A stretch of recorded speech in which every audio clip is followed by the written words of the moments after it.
So you want to play ELA. My name is English Pastry, and I'm going to teach you guys how to play ELA and settle that age-old debate between the FO-12 and the Scorpion. Let's go. Now if you guys are enjoying the content, please like and subscribe, it really helps. Now let's get on to ELA. Alright, so the first thing I want to quick go through is what you should be running on ELA in terms of guns, attachments, and stuff like that. So with their loadout.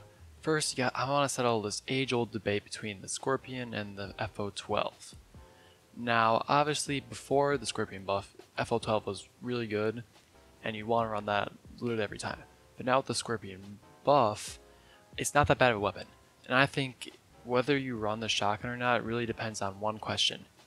Are you going to be holding a close choke point? If you're going to be holding an area such as, like, you know, that old bank strat where you go onto blue and hold it with the FO-12, if you're going to be doing that, or maybe on Oregon or different maps, then you want to run FO-12. It will give you an advantage. But if you're just going to be roaming and dilly-dallying and doing all that stuff, the Scorpion Evo would be the better choice for you, I'd say, in most situations. In terms of attachments for the Scorpion, the sight doesn't really matter. I like a holographic. In terms of barrel, you want to run flash hider. That's like, you want to run that. It just does so well compared to compensator because you're going to want to be using burst when it comes to this gun.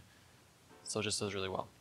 In vertical grip, you really can't run, angle grip on this gun. It doesn't work. In terms of attachments to the FO-12, you want to run these three attachments, period. Sight doesn't matter, I said that before, but these three attachments, vertical, extended barrel, and laser, that's it. That's pretty much the law. Now the RG-15 pistol, muzzle brake, we all know that, run that on all pistols. And lastly, secondary gadget. You have the choice between deployable shield and barbed wire. You're going to want to run deployable shield like 90+% of the time. Barbed wire, it gives you information, but that's really it. Deployable shield, it offers so much more. It's in the meta right now and they're really strong.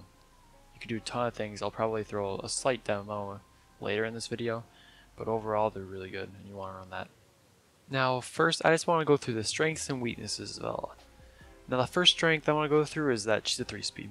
Obviously being a 3-speed is just more ideal than being a 1-speed, and it just gives you a lot more flexible playstyle. Now another strength, she's got the deployable shield, which is probably the best secondary gadget in the game right now. Maybe Nitro Cell is a close second, but they're just really strong in the meta right now. And one last strength is her Grisma mines. They give you great intel. And in the past I've always said intel is king, but what makes ELA's Grisma mines a little better is that you cannot avoid them. If they're on a doorway that an enemy has to walk through, they have to trigger it. There's no other way to get rid of it. So really that unavoidable aspect of her Grisma mines, coupled with the fact that it gives you a ton of intel, is just really pretty strong. Now with some strengths, there's always weaknesses. And the first one is that her primaries, they're very unversatile. You really can't get in long range engages with either of her primaries. The Scorpion being obviously with the recoil it has, and the FO-12 is a shotgun.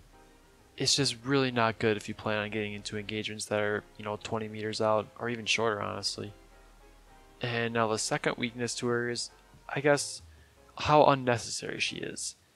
She just doesn't bring any more value than, say, a Melusi, a Jaeger, a Valkyrie, Vigil. There's just better options for her oftentimes. If you want the intel, you can grab a Valkyrie. If you want a 3-speed, grab a Vigil.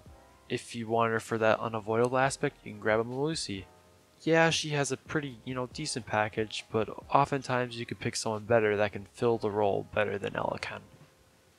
Alright, now I'd like to talk about what roles ELA would play on and how you should play her. Starting with her role, obviously she's a 3-speed, and obviously she makes for a great roamer. You gotta use her strength to her advantage, and using that 3-speed is one of the biggest advantages she has. So you want to put that to good use and use her as a running gun type operator and roamer. But that's not the only role she can play. I talked about her shotgun earlier, and if you're going to play her shotgun, then you could play her like a smoke or whatever hold choke points. I'm not necessarily sure what you would call that role, but that's definitely a role she can fill with her amazing FO-12. Now that you know generally what role you should play with her, let's talk about how you should play her. The first point I'd like to talk about when playing ELA is that you have to play close quarters combat. I don't know how many times I've said that in this video, but you really have to eat up the distance with her. You can't get engagements far out or else you're going to be screwed. She has 2 high fire rate primaries that are good for close quarters combat. You want to use that. If you are forced into a long range engagement though, one thing that you can do is use her pistol, or if you want to you can use her Scorpion on tap fire. Just whatever you do, you don't want to be using shotgun and you don't want to be spraying the Scorpion. Next thing I want to talk about is her Grisma mines and how you should use them. First tip with these, and one tip that you can even use while droning, is you want to place them in spots where you can act upon the intel. It's the same thing with droning. You could drone out the whole map and see where everyone is. By the time you could actually get there and act upon the intel, they could be on site, 5 rooms away, really anywhere, and that makes the intel basically useless, and you just wasted drones and time. Circling this back, you're either going to want to place your Grisma mines on site, or you want to place them nearby where you are playing. One thing that you can use these for is almost flank watch, kind of. If you're playing in a certain room and you're watching an angle, you could place it on the angle behind you so that if someone comes up to kill you, you'll get the info. I'll just throw another analogy in here, why not? Think of Grisma mines like cameras you don't need to watch. Moving on to the next thing with Ela and how you should play her, I just want to take a moment to talk about her deployable shield. Now obviously I talked about how deployable shields are really strong, but I just want to talk about how you could play Ela with the deployable shield. And the first example I'm going to show you is the shotgun one. If you're playing that kind of close quarters type choke point role, you could place your deployable shield on that doorway, and doing that gives you a huge advantage in gunfights. The defenders will either have to A, burn some utility on that deployable shield, or B, vault over that, which if you know anything about vaulting, there's a big aim penalty when it comes to that, so you're going to have a great advantage in that gunfight. Now the next way I want to show you the deployable shield, I'm going to show you kind of, it's not really a choke point per se, it's kind of like an off angle to hold a choke point. I'll probably throw an example up on Villa. If you're trying to defend the game's aviator room and you're playing on this main stair hallway, it's probably not going to work out for you because you can't go too far back because otherwise you're going to be exposed to 90, and if someone makes their way up main stairs you're going to be screwed from study. It's just not ideal to play. But what makes it playable is the deployable shield. You could place it about here, with an ADS, and suddenly you're in a much better spot to hold study and main stairs at the same time. That, coupled with their Grisma mines, you could put one in study, main stairs, maybe in 90. You're suddenly in a really good defensive spot to do a bunch of different things and act upon great intel. One thing I forgot to talk about with Grisma mines, you might want to throw them above doorways, around corners, or above staircases. Obviously this example with the study, main stairs, 90 is an example of each of those. That's kind of how you want to do it if you're wondering. So that's basically how you want to play Ela. Now I want to talk about who should play Ela. The first people that would like to play Ela are those that like 3-speed, close combat, aggressive roaming. Obviously if you like to roam with shotgun, you could try that with Ela.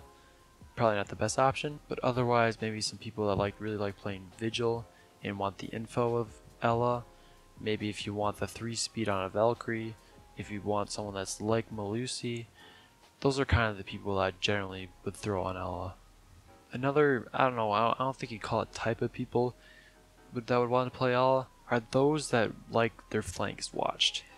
Now with Ela, you have 3 Grisma mines that you can use to throw above doorways or anywhere you want. And I talked about earlier how you can use it to almost watch your flank if you're watching a certain doorway. I think it's just a really underrated aspect of Ela, and if you want that security while roaming, then I think Ela would be a good pick for you as well. One last person that might want to play Ela, there's probably maybe one person that likes to do this in the world. If you like playing Smoke or someone on that staircase, in bank or in those choke point positions, maybe on Oregon or whatever, if you like doing that, then Ela shotgun might be good for you. I know I advertise this a ton, but if you guys want to learn how to play the FO-12 and just shotguns in general, I'll throw my shotgun guide right on the screen right now. And also if you want to learn how to play other hoppers, such as Ace and Melusi, I'll throw it on the screen somewhere so you guys can watch that too. Thank you for watching, like and subscribe, and I'll see you guys next time.